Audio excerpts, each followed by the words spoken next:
Assalamualaikum dan salam sejahtera. Saya Haida binti Fauzi akan membentangkan pengenalan bagi pembinaan negara bangsa. Seperti yang kita tahu, pembinaan negara bangsa merupakan satu matlamat utama sesebuah negara dan boleh dianggap sebagai kemuncak kejayaan bagi sesebuah negara, pentadbiran serta rakyatnya. Ianya juga merujuk kepada konsep penjelasan interaksi sosial dalam kalangan pemerintah dan rakyat, khususnya masyarakat Malaysia yang terdiri daripada pelbagai kaum. Pada peringkat awal, proses awal pembinaan negara bangsa lebih tertumpu kepada keperluan politik. Namun, usaha-usaha secara insentif telah dilakukan menerusi pelbagai rancangan, khususnya dasar ekonomi baharu. Seterusnya, kita bergerak kepada definisi-definisi bagi asas pembinaan negara bangsa. Definisi yang pertama ialah definisi bagi negara.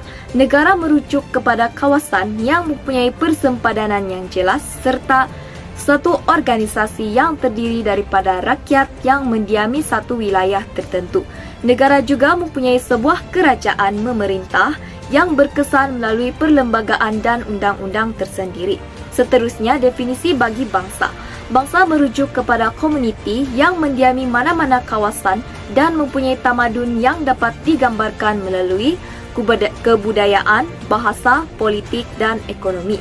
Ianya juga membawa definisi sebagai satu komuniti, orang ramai yang terbentuk dalam sejarah dan dipertautkan melalui perkongsian wilayah serta ekonomi bersama. Akhir sekali, definisi bagi negara bangsa. Negara bangsa merujuk kepada satu proses melahirkan dan membentuk bangsa baru, iaitu sebuah negara yang mempunyai kedaulatan.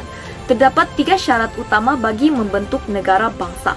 Syarat pertama, masyarakat dalam negara perlulah bersatu padu dan bekerja sama serta menghindari unsur perbalahan dan diskriminasi antara satu sama lain. Syarat kedua, kita sebagai rakyat Malaysia perlulah berpegang teguh kepada satu ideologi yang sama dalam kalangan penduduk dan rakyat negara. Syarat yang terakhir, masyarakat perlulah memupuk kepercayaan dan keyakinan serta sifat kesetiaan sepenuhnya terhadap sistem pemerintahan dan undang-undang dalam negara. Itu sahaja daripada saya. Terima kasih. Selamat sejahtera, nama saya Karlin Karissa Olus dan hari ini saya akan membentangkan tentang asas pembinaan negara bangsa. Pembinaan negara bangsa Malaysia amat penting bagi sesebuah negara dan merupakan matlamat semua. Impian semua rakyat adalah dengan mewujudkan bangsa Malaysia dan hal ini akan terjadi sekiranya rakyat bersedia menerima gagasan satu negara, satu bangsa. Berikut merupakan antara asas-asas pembinaan negara bangsa, yaitu kerajaan, kedaulatan, dan rakyat. Asas pembinaan negara bangsa pertama yang akan saya terangkan ialah kerajaan. Kerajaan merupakan sesebuah organisasi yang berkuasa mutlak dalam membuat dan melaksanakan undang-undang di sesebuah kawasan. Ia adalah bergantung kepada sistem yang diamalkan oleh negara tersebut mengikut kepelbagaian bentuk kerajaan dan corak pemerintahan sesebuah negara. Sistem pemerintahan yang diamalkan oleh Malaysia ialah demokrasi berparlimen dan raja berperlembagaan, di mana ianya disesuaikan mengikut geopolitik dan demografi negara. Seterusnya, asas kedua yang penting dalam pembinaan negara bangsa ialah kedaulatan. Kata akar daulat dalam bahasa Latin boleh ditafsir sebagai keagungan atau keunggulan. Kedaulatan terbahagi kepada dua, yaitu kedaulatan sah negara dan kedaulatan politik. Kedaulatan sah negara merupakan kekuasaan yang tertinggi dalam bidang undang-undang, manakala kedaulatan politik pula dimiliki oleh rakyat untuk bebas memiliki kerajaan. Asas pembinaan negara bangsa yang terakhir yang akan saya bentangkan ialah rakyat. Rakyat merujuk kepada sekumpulan manusia, individu atau penduduk yang tinggal bersama di samping terikat dengan undang-undang yang sama di sesebuah negara. Kaedah untuk memperoleh kerakyatan Malaysia boleh dilakukan melalui penguatkuasa undang-undang, pendaftaran dan naturalisasi. Oke, pembentangan seterusnya akan saya serahkan kepada rakan saya yang lain. Seterusnya saya, Balkis, akan menerangkan tentang proses pembinaan negara bangsa. Jadi, proses pembinaan negara bangsa terbahagi kepada 4 proses utama. Jadi, yang pertama ialah proses bina negara, di mana seperti yang kita sedia maklum, proses pembangunan setiap negara adalah berlainan antara satu sama lain. Dan ada negara yang telah merdeka seperti negara kita, iaitu Malaysia, dan juga masih ada negara yang koloni, dan pengembangan bagi negara-negara tersebut adalah berlainan antara satu sama lain. Jadi dengan ketidakseragaman ini, maka proses pertama itu dianggap sebagai tidak berjaya, dan itu maka muncullah proses kedua, iaitu proses pembangunan bangsa, di mana proses ini ditambah baik daripada proses tadi, dan proses ini telah diguna pakai pada tahun 1957, iaitu selepas merdeka. Jadi proses ini memerlukan rakyat untuk berinteraksi antara satu sama lain. Namun keadaan menjadi sukar apabila kerajaan Inggeris menentang negara kita pada waktu itu, dan dengan penentangan itu kemudiannya diwujudkan proses ketiga, iaitu proses keterlibatan rakyat. Jadi proses ini ialah proses di mana rakyat mula berinteraksi dengan seragam antara satu sama lain. Namun pada tahap ini menjadi satu kegagalan apabila peristiwa pada tanggal 13 Mei, iaitu pada tahun 1969, di mana negara jiran iaitu Indonesia mengalami ketegangan dengan rakyat di negara kita. Maka dengan itu terhasillah tahap yang terakhir, iaitu tahap keempat, iaitu proses pengagihan nilai-nilai dalam masyarakat, di mana tahap ini diwujudkan bertujuan untuk memastikan rakyat berpuas hati dengan pemerintah, di samping dapat meningkatkan kesefahaman antara rakyat. Nama saya Al-Fikri bin Jami, dan saya akan meneruskan pembentangan berkaitan dengan peranan subjek sejarah dan dasar pendidikan kebangsaan dalam pembinaan negara bangsa. Menurut konteks pembinaan negara bangsa, sejarah telah lama diutarakan sejak zaman dahulu lagi. Sebagai contoh, Wang Gungyu telah memartabatkan sejarah dari segi masa lalu, iaitu pembinaan akhlak dalam suatu kelompok. Melalui sejarah, dapat membentuk proses kewarganegaraan melalui masa lalu, iaitu dijadikan sebagai bahan bagi generasi muda untuk membina negara bangsa. Di Malaysia, subjek sejarah bukanlah suatu perkara baru, kerana apabila Malaysia mencapai merdeka pada masa sehingga kini, subjek sejarah telah memainkan peranan dalam pembentukan negara bangsa, sehingga dapat dijadikan sebagai satu agenda yang penting dalam negara. Subjek sejarah juga memang memainkan peranan dalam pembinaan negara, iaitu melalui pendidikan. Hal ini kerana di sekolah, subjek sejarah dapat membantu para pelajar untuk membentuk sikap kewarganegaraan yang utuh. Subjek sejarah juga dapat dijadikan bahan rujukan penting bagi membentuk aspirasi baru untuk membangunkan imej negara dan membina negara bangsa. Seterusnya, peranan dasar pendidikan kebangsaan dalam pembinaan negara bangsa.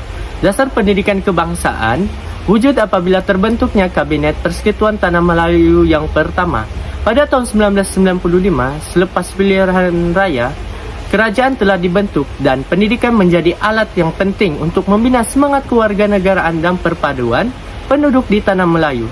Sebuah laporan yang dikenali sebagai Laporan Rahman Talib telah menetapkan, iaitu menggunakan bahasa kebangsaan, kurikulum dan peperiksaan yang sama dalam sistem persekolahan.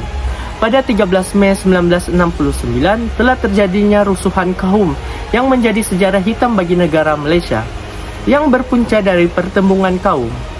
Pada tahun 1970, pihak kerajaan telah mewujudkan asas penting, iaitu rukun negara dan dasar ekonomi baru bagi mengelakkan perkara tersebut berlaku semula. Pada tahun 1990, sistem pembangunan pendidikan telah menjadi efisien dan sistematik. Sebagai contoh, melalui rukun negara. Dengan penghayatan rukun negara dapat membantu generasi muda untuk membina negara bangsa dengan lebih bertanggungjawab dan taat kepada pemerintah. Selain itu, melalui kaedah pengajaran haruslah tertumpu kepada sejarah gunaan berbanding sejarah teori. Bagi meningkatkan kesedaran dan pemahaman akan semangat cinta akan negara, perlulah diajar dengan lebih akademik dan sistematik dan bukan hanya untuk memenuhi kenegaraan sahaja. Sejahtera dan salam satu Malaysia, saya Daphne Bernemoa akan membentangkan cabaran pembinaan bangsa di Malaysia. Terdapat 3 cabaran yang akan dihuraikan, iaitu pluralisme masyarakat, globalisme dan juga neofeudalisme. Cabaran yang pertama adalah pluralisme masyarakat. Seperti yang diketahui, masyarakat Malaysia terdiri daripada masyarakat yang majmuk. Oleh itu, masyarakat Malaysia mengamalkan adat, tradisi, budaya dan juga gaya hidup yang berbeza. Perbezaan semestinya akan menimbulkan percanggahan, konflik dan juga paksaan. Oleh itu, timbullah keberatan untuk menerima ataupun berkongsi budaya lain. Perkongsian nilai-nilai kebudayaan adalah amat penting kerana ia dapat membentukkan satu identiti kebudayaan bagi bangsa Malaysia. Cabaran seterusnya adalah globalisme. Globalisme adalah proses membolehkan sesuatu aktiviti seperti ekonomi, kebudayaan dan sebagainya disebarkan atau diperluaskan di peringkat antarabangsa atau peringkat global. Oleh itu, konflik etnik yang berlaku boleh wujud dari aspek politik, ekonomi dan juga sosial. Pada era globalisme ini, masyarakat lebih bersifat individualisme dan juga berdaya saing tinggi.